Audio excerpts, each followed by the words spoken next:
Show for today. The topic is the Galaxy Star Drug Prevention Program Syndrome.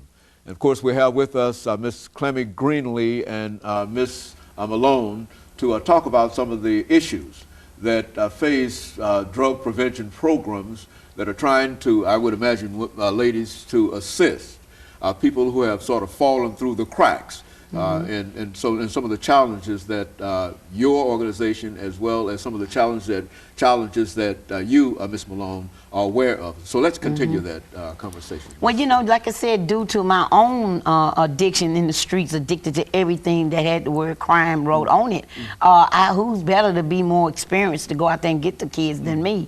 Well, after this has happened to my organization, what I found out, I received phone calls, you know, from everywhere, Los Angeles, Washington, you know, Texas. I was wanting to know, you know, why are people calling me from, you know, other states?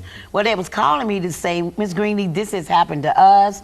Don't panic, you know, don't give up, don't walk, you know, when you're trying to do something right, don't have the right monies to pay to keep people off of you or either keep people under you when then they come at you. So you know, it is so irreverent that people that don't believe that this drug addiction is a big part of this violent addiction. Yes, it goes back to economy, but it started out with the drugs.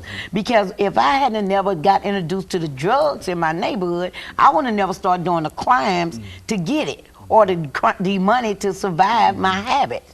So I just wanted to let everybody know, including the community, that don't judge me. Come on board with me. Let me show you that I have kids in my organization that have two parents, that have six-figure income. I have kids that's not only from the hood, they from Brentwood. You know, I have kids that has been buried that because they got caught up in the syndrome because their household refused to talk about it. Their schools refuse to talk about it. Their churches refuse to talk about it. And if you don't let me in to let you know the real truth that I have with your kids, then you're never going to solve what's really going on out here. And if that's what it took to come at me like that, then so be it. I didn't never do number dial 1-800-Jesus. I had no scare tactic on me at all when that happened to me. I don't talk about nothing other than what I'm doing now. That's nothing to talk about. You know, I don't need to talk about the case. That's nothing to talk about. What I need to talk about is, where's all the praying grandmothers and the strong mothers? Where are you? I need you. You know, my son was murdered 2003. I've been in this fight a long time. Now I'm fighting for other kids. I'm fighting for other mothers' kids. So I don't want anything other than the community, the system, the police department, and the political status to embrace me, not try to destroy me.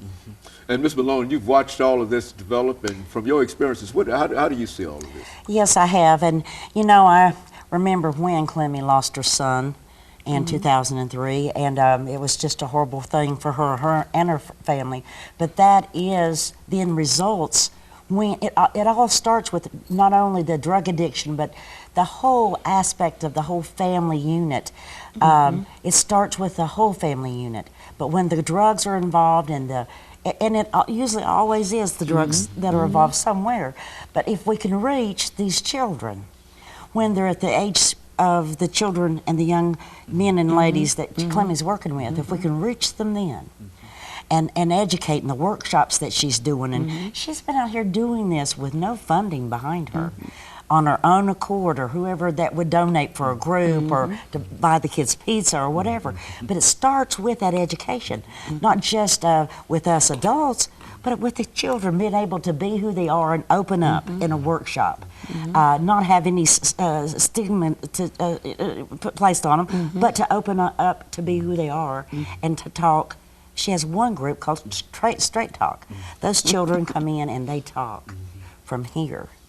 And they're a little unpolished in the beginning, but after a few weeks, they're a little bit more polished. And you know, it just takes the patience, the time. and the devotion to these kids. No, if we lose our kids, we lose this community. Well, do you think that what she's doing is therapeutic from a psychological point of most view? definitely, sir. Most definitely, because It she, helps the children, yes, she has so many different facets of things that she does with them, and she lets them know, hey, I was here.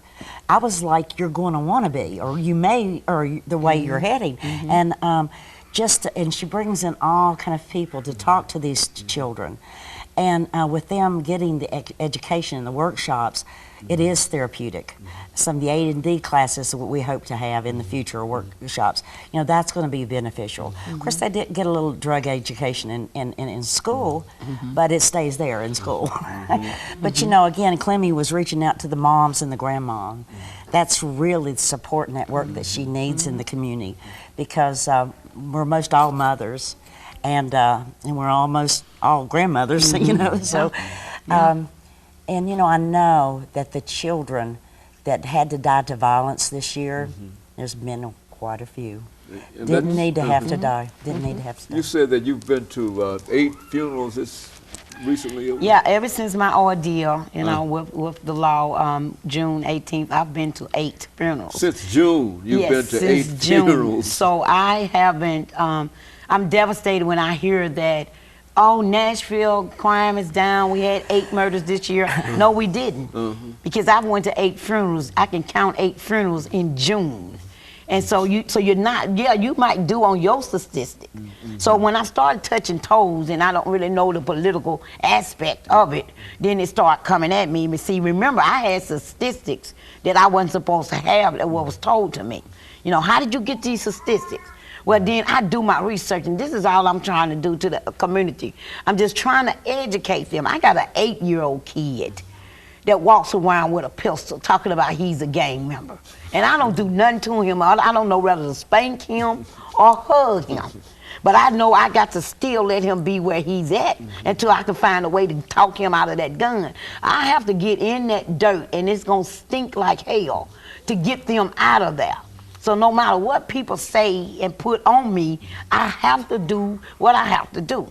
I'm going behind those bushes. I'm going in that hood. I'm going behind that building, and I'm going to talk to them. I'm going to sit on top of that car with my blue jeans on with the music up loud, if that's what it takes for them to trust me.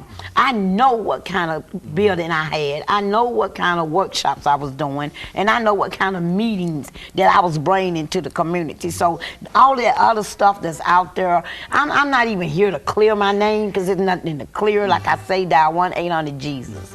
I'm just here to let people know that I'm still standing. And of course, we'll be back with our audience following this very, very short commercial break.